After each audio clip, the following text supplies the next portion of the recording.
Olá, alunos do sétimo ano. Hoje nós vamos explicar como vocês podem resolver a AP de matemática. Lembrando para colocar sua turma, a data, a escola e seu nome e preencher o gabarito, ok? Preencher no gabarito e depois manda a foto para o professor. Vamos para a primeira pergunta? Então, na primeira questão ele fala o seguinte: na reta numérica está representado o intervalo dos números inteiros compreendidos entre -7 e 9. Então ele está falando dos números inteiros. Aí tem os pontos Z, os pontos T e os pontos U. Aí ele faz a pergunta: os pontos Z, T e U estão representados na reta numérica. Respectivamente, os números inteiros são quais? A letra U equivale a quanto? A letra T, quanto? A letra Z, quanto? Então, você escolhe a alternativa aí. Lembrando que estamos falando dos números inteiros, então são números positivos e negativos. Na questão 2, ele já fala o seguinte: há diversos países do mundo onde as temperaturas chegam a ficar negativas, como por exemplo a Rússia, que durante o inverno pode chegar a menos 27 graus Celsius, na Finlândia, que pode chegar a menos 20 graus Celsius, ou Canadá, com até menos 39 graus Celsius.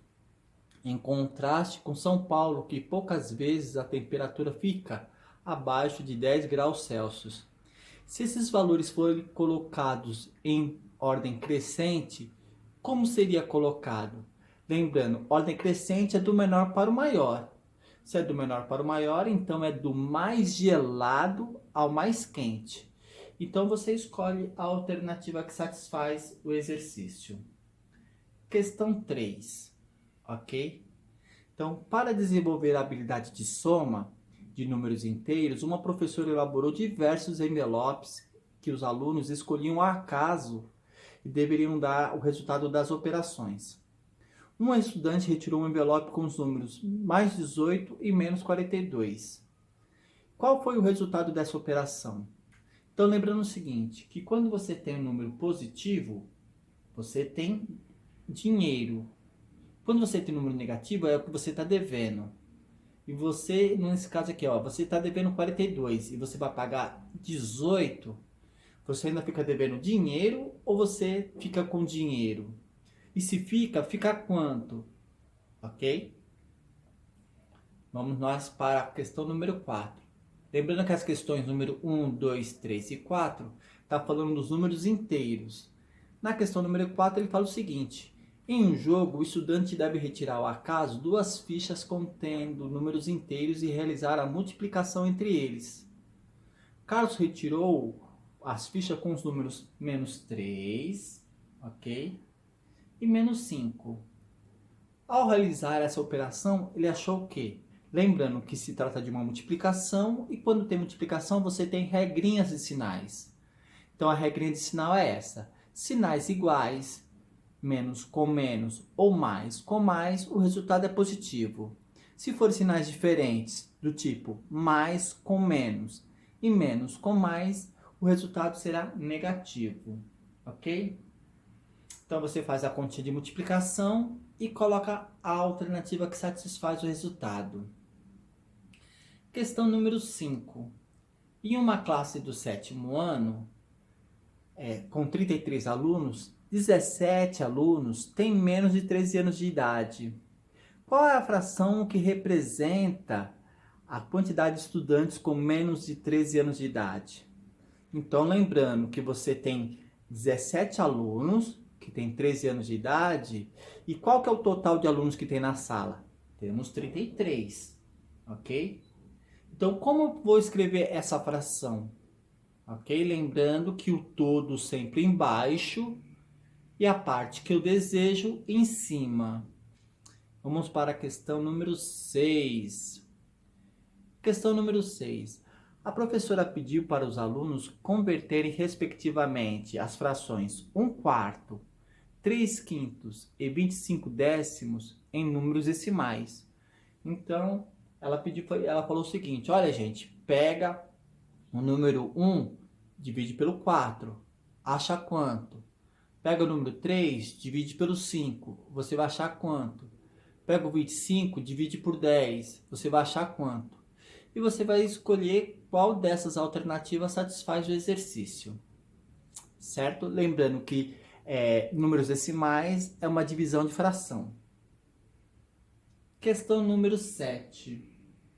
A questão número 7 agora fala sobre plano cartesiano. Então, a questão número 7 e 8 fala de plano cartesiano.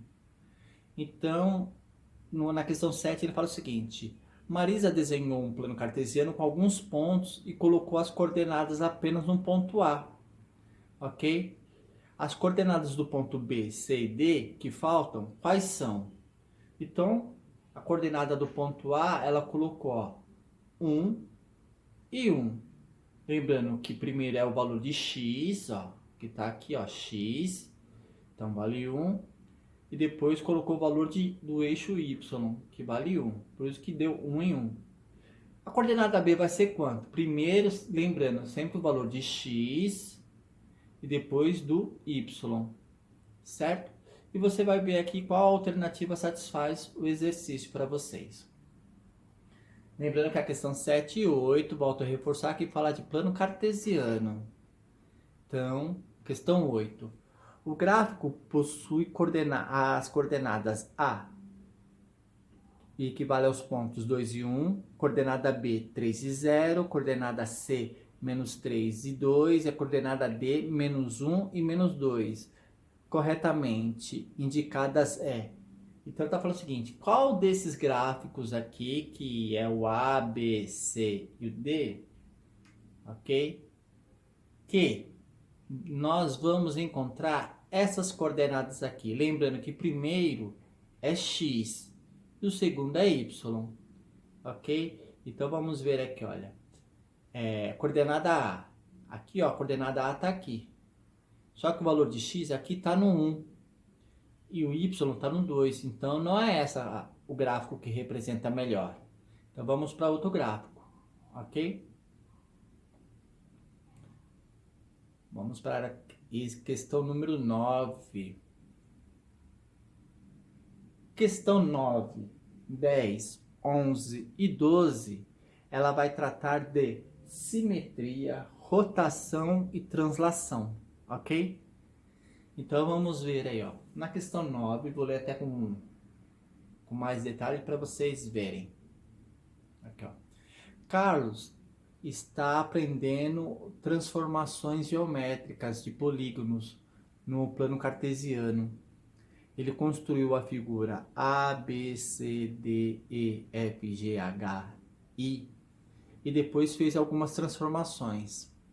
Observe o plano cartesiano em relação à figura A, B, C, D, E, F, G, H, I e conclui que simetria em relação à origem, que é o ponto origem, que é 0 e 0, é quem? Então, o que é simétrico? A figura que tem um lado igual ao outro.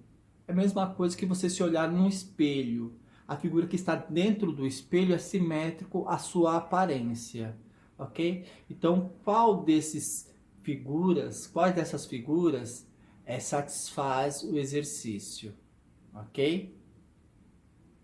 Vamos para a questão número 10. Questão 10. Ele pede para você observar a figura construída no nosso plano cartesiano. Agora ele pede o quê? Ele quer pedir a imagem refletida dela. No caso, ele está falando de reflexão. Reflexão é a imagem, como disse para vocês, do espelho. Quando você se olha para o espelho, você vê seu nariz, você vê seus olhos, você vê sua boca, você vê a sua imagem de frente com você. Ok? Então, qual seria a imagem que satisfaz a nossa figura original, que é esta aqui? Certo? Então, vamos para a questão número 11. Na questão 11, ele fala o seguinte, né? A representação do triângulo ABC no plano cartesiano tem as coordenadas menos 3 e 3, B, menos 1 e 2, coordenada C, menos 3 e 1. O triângulo DEF, que é esse aqui, ó, como tá minha mãozinha, é a transformação do triângulo ABC, ok? Então, o que está acontecendo aqui? Aqui está acontecendo uma translação. O objeto, a imagem, ela foi arrastada, ok? Se ela foi arrastada, o ponto A foi arrastado de menos 3 até aonde? Ok? E assim por diante. Se ela sofreu uma translação, ela foi o quê? Multiplicando? Ela foi somando? Então você vai escolher aqui das alternativas a que satisfaz o exercício. Ok? Vamos para a questão número 12. Falando de translação de novo. Lembrando que translação, né, é o movimento da imagem, certo? Reflexão é quando a imagem olha para si e rotação quando a imagem gira no sentido horário ou anti-horário. Então ele começa na questão número 12 falando: a translação, reflexão e rotação são transformações que podem ser obtidas em polígonos no plano cartesiano, fazendo-se algumas operações específicas em suas coordenadas.